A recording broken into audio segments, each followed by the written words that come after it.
এবং আজকের এই বক্তব্যের শুরুতে আমি গভীর শোক প্রকাশ করছি। আপনারা জানেন যে গত 2 দিন আগে যে আমাদের ঢাকার একটি ঐতিহ্যবাহী শিক্ষা প্রতিষ্ঠান মাইলস্টোন স্কুল অ্যান্ড কলেজের কোমলমতি শিক্ষার্থীদের উপর আমাদের বিমান বাহিনীর একটি প্রশিক্ষণরত বিমান অনাকাঙ্ক্ষিতভাবে দুর্ঘটনার শিকার হয়েছে।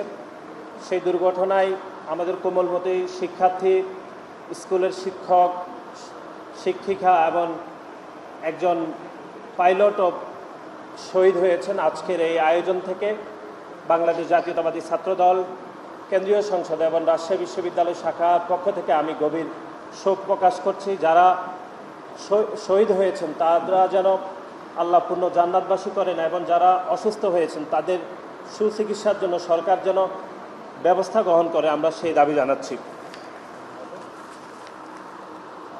আপনারা জানেন যে গণ অভ্যুত্থান পরবর্তী সময়ে এখানে বাংলাদেশের শীর্ষস্থানীয় ছাত্র সংগঠনের রাজশাহী বিশ্ববিদ্যালয়ের সভাপতি এবং সাধারণ সম্পাদক অনেকে উপস্থিত রয়েছেন। আপনারা জানেন যে বাংলাদেশ জাতীয়তাবাদী ছাত্রদলের 142 জন নেতাকর্মী এই গণ অভ্যুত্থানে বাংলাদেশ জাতীয়তাবাদী ছাত্রদলেরই শহীদ হয়েছেন।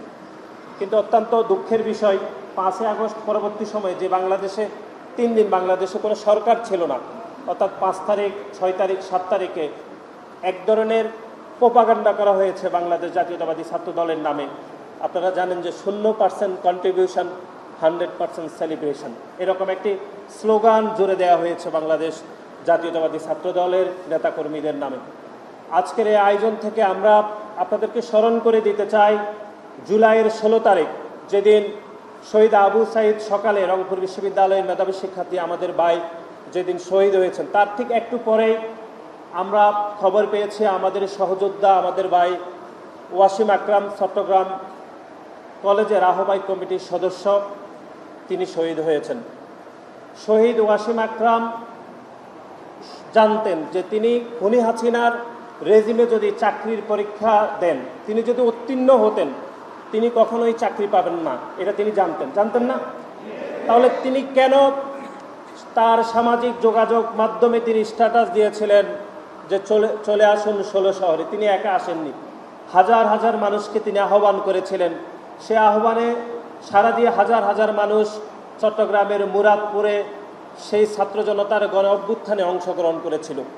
কিন্তু সব মানুষ হয়তো সেদিন ফিরে গিয়েছিল, কিন্তু শহীদ ওয়াসিম আকরাম সেই রণক্ষেত্র থেকে আর ফিরে যেতে পারেননি। সেরকম একটি সংগঠনের নেতাকর্মী, যারা 142 জন নেতাকর্মী শহীদ হয়েছেন, সেই সংগঠনকে টার্গেট করে একটি গুপ্ত সংগঠনের সন্ত্রাসীরা 5 তারিখ থেকে 8 তারিখ পর্যন্ত তারা স্লোগান দিয়েছে, সামাজিক যোগাযোগ মাধ্যমে ক্যাম্পেইন করেছে যে 0% কন্ট্রিবিউশন, 100% সেলিব্রেশন। আমরা আজকের এই আয়োজন থেকে সেই গুপ্ত সংগঠন, যারা গত 15 বছর ধরে বাংলাদেশের কোনো ক্যাম্পাসে প্রকাশ্যে রাজনীতি করতে পারে নাই, বিভিন্ন সন্ত্রাসীরা যারা অতীতে খুনি সংগঠন ছাত্রলীগের সাথে মিলেমিশে রাজনীতি করেছে, 5 আগস্ট পরবর্তী সময়ে যারা প্রকাশ্যে রাজনীতি করেছে, তারা বাংলাদেশ জাতীয়তাবাদী ছাত্রদলের নামে এরকম একটি মিথ্যা ক্যাম্পেইন সামাজিক যোগাযোগ মাধ্যমে চালু করেছে। সংগ্রামী বন্ধুগণ, আমরা আজকের আয়োজন থেকে বাংলাদেশ জাতীয়তাবাদী ছাত্রদলের 142 জন নেতাকর্মী যারা শহীদ হয়েছেন তাদেরকে আমরা গভীর শ্রদ্ধাভরে স্মরণ করছি।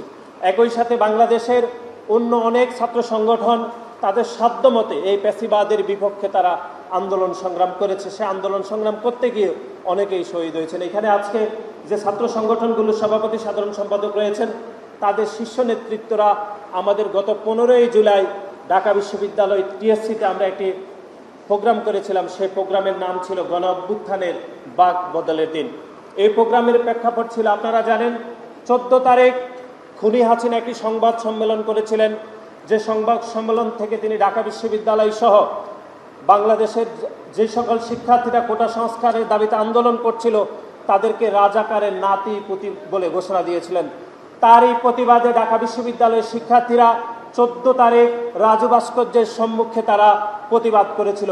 সেই প্রতিবাদ থেকে একটি স্লোগান উঠেছিল যে কে বলেছে রাজাকার রাজাকার, কে বলেছে স্বৈরাচার স্বৈরাচার। এই যে এই শেষের অংশটুকু স্লোগানের, এটি বাংলাদেশ জাতীয়তাবাদী ছাত্রদলের ঢাকা বিশ্ববিদ্যালয়ের নেতৃবৃন্দরা ঢাকা বিশ্ববিদ্যালয়ের মাটিতে দাঁড়িয়ে প্রকাশ্যে খুনি হাসিনাকে স্বৈরাচার বলার দুঃসাহস দেখিয়েছিল। এবং তার পরবর্তী দিন আপনাদের মনে রয়েছে ঢাকা বিশ্ববিদ্যালয়ের শিক্ষার্থীদের উপর, বিশেষ করে নারী শিক্ষার্থীদের উপর একটি নজিরবিহীন হামলা হয়েছিল, যে সেখানে ছাত্রলীগ, যুবলীগ এবং স্বেচ্ছাসেবক লীগ এমনকি শ্রমিক লীগের সন্ত্রাসীরা ঢাকা বিশ্ববিদ্যালয়ে নারী শিক্ষার্থীদের উপর হামলা করেছে। অনেকে বলেছেন সে হামলাই গণ অভ্যুত্থানের চিত্র পাল্টে দিয়েছে। বিশেষ করে 15 তারিখ যে হামলা হয়েছে তার প্রতিবাদে বাংলাদেশের 16 তারিখ সকল শিক্ষা প্রতিষ্ঠানে অবস্থান কর্মসূচি এবং বিক্ষোভের ডাক দেওয়া হয়েছিল। সেই বিক্ষোভ থেকে 16 তারিখ শুরুতেই রংপুরে শহীদ আবু সাইদ শহীদ হন এবং চট্টগ্রামে শহীদ ওয়াসিম আকরাম শহীদ হয়েছিলেন। সুতরাং এই 15 তারিখে আমরা একটি প্রোগ্রাম করেছিলাম ঢাকা বিশ্ববিদ্যালয়ে এই মাসে। সেখানে আমরা প্রোগ্রামের নাম দিয়েছি গণ অভ্যুত্থানের বাক বদলের দিন। সেখানে বাংলাদেশের প্রকাশ্যে গণতান্ত্রিক রাজনীতি করেছে এরকম 21টি ছাত্র সংগঠনের শীর্ষ নেতৃত্ব, যারা সভাপতি এবং সাধারণ সম্পাদক কেন্দ্রীয় কমিটির, তারা আমাদের এই অনুষ্ঠানে বক্তব্য রেখেছেন। এটি বলার কারণই অন্যতম, সেটি হচ্ছে বাংলাদেশ জাতীয়তাবাদী ছাত্রদল বাংলাদেশের শুধুমাত্র সাধারণ শিক্ষার্থীদের অধিকার আদায়ের জন্য কাজ করে না, বরং বাংলাদেশের গত 15 বছর ধরে যারা প্যাসিবাদের বিপক্ষে যে সকল ছাত্র সংগঠন ঐক্যবদ্ধভাবে কাজ করেছে তাদের সাথে বাংলাদেশ জাতীয়তাবাদী ছাত্রদল চরম ঐক্যবদ্ধভাবে কাঁধে কাঁধ মিলিয়ে এই প্যাসিবাদের বিপক্ষে আন্দোলন সংগ্রাম করেছে। তার তরতাজা উদাহরণ হয়েছে জুলাই এবং আগস্টের গণ অভ্যুত্থান। কিন্তু আপনারা দেখেছেন যে গণ অভ্যুত্থান পরবর্তী সময়ে বাংলাদেশের একটি ছাত্র সংগঠন, যে সংগঠনের নাম ইতিমধ্যে আমরা বলেছি, সেই ছাত্র শিবির বিভিন্ন ক্যাম্পাসে তারা আত্মপ্রকাশ করেছিল। বাংলাদেশ জাতীয়তাবাদী ছাত্রদলের পক্ষ থেকে আমরা শুরুতেই তাদের এই আত্মপ্রকাশকে আমরা স্বাগত জানিয়েছিলাম। কিন্তু আপনারা দেখবেন যে বাংলাদেশের যে সকল ক্যাম্পাসে শুধুমাত্র তাদের ন্যূনতম কোনো অবস্থান রয়েছে, তারা সেই সকল ক্যাম্পাসে তারা আত্মপ্রকাশ ঘটে। কিন্তু যে সকল ক্যাম্পাসে তাদের নেতাকর্মীরা খুবই স্বল্প সংখ্যক থাকে, যে সকল ক্যাম্পাসে তারা একটি বড় ধরনের মিছিল করার সক্ষমতা দেখাতে পারে না, সেই সকল ক্যাম্পাসে তারা গুপ্ত রাজনীতি করে, তারা কখনোই তাদের কমিটি প্রকাশ করে না। আমি চট্টগ্রামে কয়েকদিন আগে একটি বক্তব্যতে বলে আসছি, যদি আপনারা শিবির দেখতে চান, শিবিরের আচার ব্যবহার দেখতে চান, শিবিরের সন্ত্রাসের কার্যক্রম দেখতে চান, তাহলে আপনারা চট্টগ্রাম বিশ্ববিদ্যালয়ে চলে যাবেন, সেখানে শিবিরের কার্যক্রম আপনারা দেখে আসবেন। আপনারা চলে যাবেন রাজশাহী বিশ্ববিদ্যালয়ে, সেখানে দেখবেন যে রাজশাহী বিশ্ববিদ্যালয় গত 5 দশকেরও বেশি সময় ধরে বাংলাদেশের সাধারণ শিক্ষার্থীদের উপর কীরকম নির্যাতন এবং সন্ত্রাস করেছে এই ছাত্র শিবিরের নেতৃবৃন্দরা। আপনারা চলে যাবেন চট্টগ্রামের বিভিন্ন শিক্ষা প্রতিষ্ঠানে, সেই শিক্ষা প্রতিষ্ঠানে আপনারা দেখবেন যে শিবির কাকে বলে। আপনারা চট্টগ্রাম কলেজে চলে যাবেন, মহসিন কলেজে চলে যাবেন, কমার্স কলেজে গেলেই আপনারা শিবিরের আসল চিত্রটা আসলে দেখতে পাবেন। কিন্তু আপনি কখনোই শিবিরের আসল প্রকাশস্বরূপ আপনি ঢাকা বিশ্ববিদ্যালয়ে দেখতে পাবেন না, কারণ ঢাকা বিশ্ববিদ্যালয়ের পবিত্র মাটি শিবিরের রাজনীতিকে কখনোই প্রকাশ্যে অনুমতি দেয়নি। গণ অভ্যুত্থান পরবর্তী সময়ে ঢাকা বিশ্ববিদ্যালয়ের কিছু দুষ্কৃতিকারী সংগঠকদের সহায়তায় তারা ঢাকা বিশ্ববিদ্যালয়ে স্বাভাবিক কার্যক্রম পরিচালিত করছে। সংগ্রামী বন্ধুগণ, এরকম একটি গুপ্ত সংগঠনের রাজনীতি থেকে বাংলাদেশের সাধারণ শিক্ষার্থীদেরকেও আমাদেরকে সতর্ক থাকতে হবে এবং এই গুপ্ত সংগঠনের বিরুদ্ধে বাংলাদেশ জাতীয়তাবাদী ছাত্রদলের নেতাকর্মীকে ঐক্যবদ্ধ হতে হবে।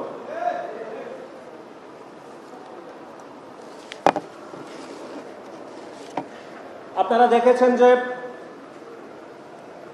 চট্টগ্রাম কলেজের আমাদের শহীদ ওয়াসিম আকরামের স্মরণ সভা 16ই জুলাই আমরা চট্টগ্রামে আমি নিজে গিয়েছিলাম। সেখানে চট্টগ্রাম কলেজের যে প্রিন্সিপাল রয়েছে ওনার কাছে জুলাইয়ের 1 তারিখ থেকে আমাদের চট্টগ্রাম মহানগরের নেতৃবৃন্দরা যেন চট্টগ্রাম কলেজে একটি প্রোগ্রাম করা যায় সেই জন্য অনুমতি প্রার্থনা করা হয়েছে। যে ওয়াসিম চট্টগ্রাম কলেজের শিক্ষার্থী হয়ে সারা বাংলাদেশের প্যাসিবাদের বিপক্ষে একটি ঐক্য, একটি প্রতীক হয়ে যিনি চট্টগ্রামের 16 আন্দোলন করেছিল, সেই চট্টগ্রাম কলেজের প্রিন্সিপাল বাংলাদেশ জাতীয়তাবাদী ছাত্রদলকে চট্টগ্রাম কলেজের কোনো প্রোগ্রাম করতে দেয়নি। তার যুক্তি হচ্ছে যে চট্টগ্রাম কলেজে কোনো রাজনীতি নিষিদ্ধ রয়েছে, কোনো রাজনীতি কর্মীর কোনো প্রোগ্রাম হতে পারবে না। আমরা 2024 সালের 16ই জুলাই বাংলাদেশ জাতীয়তাবাদী ছাত্রদলের চট্টগ্রাম কলেজের আহ্বায়ক কমিটির সদস্য আমাদের ওয়াসিম আকরাম যেদিন 16 শহরে হাজার হাজার মানুষকে সামাজিক যোগাযোগ মাধ্যমে বার্তা দিয়ে তিনি সকল ডেকেছিলেন, তখন চট্টগ্রাম কলেজের ওই প্রিন্সিপাল কোথায় ছিলেন? যে তখন একবার তাকে বাধা, আমাদের ওয়াসিমকে তো বাধা দেয়নি যে আপনি তো রাজনৈতিক কর্মী, আপনি চট্টগ্রাম কলেজের শিক্ষার্থী হয়ে কোনো এই গণ অভ্যুত্থানের পক্ষে অংশগ্রহণ করতে পারবে না, এরকম তো বাধা দেননি। তাহলে কেন চট্টগ্রাম কলেজে আমাদের শহীদ ওয়াসিম আকরামের স্মরণ সভা কেন আমরা করতে পারিনি? আমরা পরে খবর নিয়ে জেনেছি চট্টগ্রাম কলেজের প্রিন্সিপাল এমন একটি রাজনৈতিক দলের সমর্থক, যিনি গত 15 বছর ধরে এই প্যাসিবাদের পক্ষে তিনি সোচ্চার ছিলেন। গণ অভ্যুত্থান পরবর্তী সময়ে তিনি বং ধরে তিনি জামাত ইসলামের রাজনীতি করে চট্টগ্রাম কলেজের মতো একটি সুনামধন্য কলেজে তিনি প্রিন্সিপালের দায়িত্ব পালন করেছেন। এটি খুবই দুঃখজনক এবং খুবই মর্মান্তিক বিষয়। আমরা চট্টগ্রাম কলেজে আপনারা দেখেছেন যে গত 2 দিন আগে বাংলাদেশ জাতীয়তাবাদী ছাত্র দলের বিপক্ষে একটি মব তৈরি হয়েছিল। সেখানে বাংলাদেশ জাতীয়তাবাদী ছাত্র দলের 2 জন নেতাকর্মীকে শিবিরের সন্ত্রাসীরা মারধর করেছে এবং তার প্রতিবাদ করে বাংলাদেশ জাতীয়তাবাদী ছাত্র দল প্রতিবাদ করেছিল। তারই পূর্বে আপনারা জানেন যে চট্টগ্রাম কলেজে একসময় ছাত্রলীগ করত, তার নাম ছিল আরিফ, যিনি গণ অভ্যুত্থান পরবর্তী সময়ে ছাত্র শিবিরের রাজনীতির সাথে জড়িয়েছে। তাকে বাংলাদেশ জাতীয়তাবাদী ছাত্র দলের নেতাকর্মীরা পুলিশে দিয়েছে। কিন্তু ইদানিং আপনারা খেয়াল করবেন, ছাত্রলীগের কোনো নেতাকর্মীকে যখন পুলিশে দেওয়া হয়, ছাত্র শিবির হুট করে চলে আসে, বলে যে এরা ছাত্রলীগ করে না, এরা আমাদের কর্মী। এটি আমরা চট্টগ্রাম কলেজেও দেখেছি, এর আগেও আমরা দেখেছি চকবাজারেও, এর আগে আমরা গাজীপুরে একই ঘটনা দেখেছি যে ছাত্রলীগের কোনো সন্ত্রাসীকে যখন বাংলাদেশ জাতীয়তাবাদী ছাত্র দলের নেতাকর্মীরা পুলিশের হাতে তুলে দেয়, ছাত্র শিবির এসেই বলে এটি নাকি তাদের কৌশলের অংশ ছিল, যে কৌশলের অংশ হিসেবে তারা ছাত্রলীগ করেছে, এখন সে নাকি শিবিরের বিভিন্ন পর্যায়ে দায়িত্ব রয়েছে। এরকম ঘটনা আপনারা দেখেছেন যে চট্টগ্রাম বিশ্ববিদ্যালয়ে, আপনারা দেখেছেন চট্টগ্রাম বিশ্ববিদ্যালয়ে আবরার পারহাবি নামে, আপনারা প্রথম আলো ডেইলি স্টার গণমাধ্যমে দেখেছেন, তিনি একসময় ছাত্রলীগের দুর্দর্শ ক্যাডার ছিলেন। গণ অভ্যুত্থান পরবর্তী সময়ে তিনি ছাত্র শিবিরের রাজনীতি করে চট্টগ্রাম বিশ্ববিদ্যালয়ের সোহরাওয়ার্দী হলে তিনি ছাত্র শিবিরের সভাপতি হয়ে গিয়েছেন। সুতরাং এরকম একটি ছাত্র সংগঠনের সাথে 5 আগস্ট পরবর্তী সময়ে কিভাবে ঐক্যের রাজনীতি করবেন, কিভাবে গণ অভ্যুত্থান পরবর্তী সময়ে আপনি তাদের সাথে কাঁধে কাঁধ মিলিয়ে রাজনীতি করবেন, তার একটি নমুনা আপনারা দেখেন। আপনারা দেখেছেন যে গত কয়েক মাস আগে শাহবাগে আওয়ামী লীগ নিষিদ্ধের দাবিতে যে একটি আন্দোলন হয়েছিল, সেই আন্দোলনে বাংলাদেশের কয়েকটি ছাত্র সংগঠন তারা যোগদান করেছিল। তার মধ্যে নতুন যে ছাত্র সংগঠন হয়েছে গণতান্ত্রিক ছাত্র সংসদও ছিল এবং ছাত্র শিবিরও ছিল, আরও কয়েকটি ছাত্র সংগঠন ছিল। তারা সেখানে গিয়ে বলল যে আমরা আন্দোলন করব ভালো কথা, কিন্তু কোনো জাতীয় সঙ্গীত গাইতে পারবেন না। যারা জাতীয় সঙ্গীত গাইতে বাধা দেয় সেরকম কোনো ছাত্র সংগঠনের সাথে কিভাবে ঐক্য হয় আমি কোনোভাবে বুঝতে পারি না। সেজন্য বাংলাদেশ জাতীয়তাবাদী ছাত্র দল মনে করে যারা জাতীয় সঙ্গীত স্পিরিট ধারণ করে না, যারা জাতীয় সঙ্গীত গাইতে আমার দেশের সাধারণ মানুষকে বাধাগ্রস্ত করে, তাদের সাথে বাংলাদেশের কোনো সাধারণ শিক্ষার্থীদের সংগঠনের কোনো ঐক্য আসলে হতে পারে না বলে আমরা মনে করি। এবং আপনারা আজকে দেখেছেন যে চকবাজারের যে চট্টগ্রাম কলেজের হামলার প্রতিবাদে আজকে 2টি মিছিল হয়েছে। একটি ছাত্র শিবিরের ব্যানারে একটি মিছিল হয়েছে, সেই ব্যানারের মিছিলে যারা নেতৃত্ব দিয়েছে, বিশেষ করে তামিম মির্জা, তার ফেসবুক আইডির নাম হচ্ছে মির্জা রহমান অথবা মির্জা ভাই, তার ফেসবুক আইডি ঘেটে আমাদের বাংলাদেশ জাতীয়তাবাদী ছাত্র দলের রিসার্চ টিম দেখেছে গত 5-7 বছর ধরে গণ অভ্যুত্থান পূর্ববর্তী সময়ে তিনি ছাত্রলীগের রাজনীতির সাথে ওতপ্রোতভাবে জড়িত ছিল। তিনি ছাত্র শিবিরের আজকে যে চট্টগ্রাম কলেজে যে ছাত্র দলের বিপক্ষে যে মিছিল হয়েছে সেই মিছিলে নেতৃত্ব দিয়েছে। এর বাইরে নেতৃত্ব দিয়েছে ইবনে হুসাইন জিহাদ নামে এক ছাত্রলীগের কর্মী, যিনি 5 আগস্ট পরবর্তী সময়ে ছাত্র শিবিরের রাজনীতির সাথে ওতপ্রোতভাবে জড়িত রয়েছেন। সুতরাং আমরা মনে করি বাংলাদেশ জাতীয়তাবাদী ছাত্র দল গত 15 বছর ধরে বাংলাদেশের সাধারণ শিক্ষার্থীদের অধিকার আদায়ের জন্য, বাংলাদেশের গণতান্ত্রিক ব্যবস্থাকে শক্তিশালী করার জন্য, বাংলাদেশের মানুষের ভোটাধিকার নিশ্চিত করার জন্য বাংলাদেশ জাতীয়তাবাদী ছাত্র দল বাংলাদেশের সাধারণ শিক্ষার্থীদের স্বার্থকে প্রাধান্য রেখে আমরা খুনি হাসিনার বিরুদ্ধে প্রকাশ্যে আন্দোলন করেছি। কিন্তু গুপ্ত সংগঠন যারা গত 15 বছর ধরে বাংলাদেশের একটি খুনি সংগঠন, যে সংগঠন ইতিমধ্যে সন্ত্রাস বিরোধী আইনে নিষিদ্ধ হয়েছে, সেই সন্ত্রাসীদের সাথে মিলে মিশে রাজনীতি করে 5 তারিখ পরবর্তী সময়ে তারা আত্মপ্রকাশ করলেও তারা বাংলাদেশে গুপ্ত রাজনীতি কায়েম করেছে। এবং বাংলাদেশের ছাত্র সংগঠনগুলোর মধ্যে যত ধরনের বিবেক তৈরি করার দরকার, যত ধরনের মন মালিন্য তৈরি করার দরকার, তার সবটুকু দিয়ে তারা বাংলাদেশের সাধারণ শিক্ষার্থীদেরকে এবং সাধারণ শিক্ষার্থীদের সংগঠনগুলোকে তারা বিভ্রান্ত করছে। সেজন্য আজকে এখানে যারা উপস্থিত রয়েছেন বিভিন্ন ছাত্র সংগঠনের সভাপতি, সাধারণ সম্পাদক এবং বাংলাদেশ জাতীয়তাবাদী ছাত্র দলের প্রতিটি নেতাকর্মীকে আমরা এরকম সংগঠন থেকে সতর্ক থাকার আমরা উদাত্ত আহ্বান জানাচ্ছি। এর বাইরে আপনারা দেখেছেন যে গত 2 দিন আগে মাইলস্টোন কলেজে যে ভয়াবহ যে একটি দুর্ঘটনা ঘটেছে, বাংলাদেশ জাতীয়তাবাদী ছাত্রদল এই ঘটনা শোনার সাথে সাথে আপনারা গণমাধ্যমে দেখেছেন আমরা আমাদের একটি মেডিকেল টিম গঠন করে দিয়েছি এবং বাংলাদেশের প্রতিটি হসপিটালে বাংলাদেশ জাতীয়তাবাদী ছাত্রদলের নেতাকর্মীরা এবং আমাদের ছাত্রদলের যারা ডাক্তার হয়েছেন তাদের সমন্বয়ে আমরা প্রতিটি ইউনিট আমাদের কাজ করছে। এখনো পর্যন্ত ঢাকা মেডিকেলের বান ইউনিটের সামনে বাংলাদেশ জাতীয়তাবাদী ছাত্রদল, ঢাকা বিশ্ববিদ্যালয় সহ বাংলাদেশের ঢাকার শিক্ষা প্রতিষ্ঠানের প্রতিটি ইউনিট আমাদের সমান্তরালভাবে এখানে স্বেচ্ছাসেবক হিসাবে কাজ করছে।